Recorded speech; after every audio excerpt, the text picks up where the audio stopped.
زه او تا په یو کشتي کې روان یو چیرته جنرال مبین ده څومره بېناموسه سړی ده د ما له ټولو افغانانو نه هیله دا ده چې دغه د خلیل په نامه خبیث دا بلاک کوي در سره چې بیخي پروګرامونه ونه ګورئ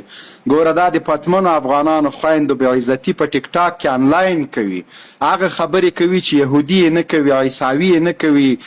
هندو یې نه کوي روسه یې نه کوي دا د افغان په نامه د پښتون په نامه بیا د شملورو د منطقې خلکو په نامه باندې تر دې بېعزت او سپک سړی نشته او قسم خدای چې افغانستان ته خو راسې ورته بیا به سره ګورو انشاءالله راسې به یو خبره بل هم ده داسې خو بیا ډېر نور ټیک ټاکران دي ډېر فحاشي کوي نور پرېږده دې غوندې بېناموسه ما په ټیک ټاک کې بیخي لیدلی نه ده یو دا یو ډاکټر دا دواړه د ما په تور لیست کې دي ډېرو سره به ګورو یو وهاب یا به نورو سره ګورو دغسې بېناموسه تا په لیدلی په ټیک ټاک کې چې کومې خبرې دي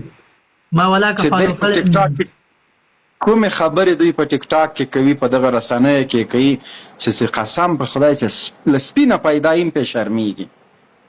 له سپینه چا دا کوم خبرې دي چې دوی نه کوي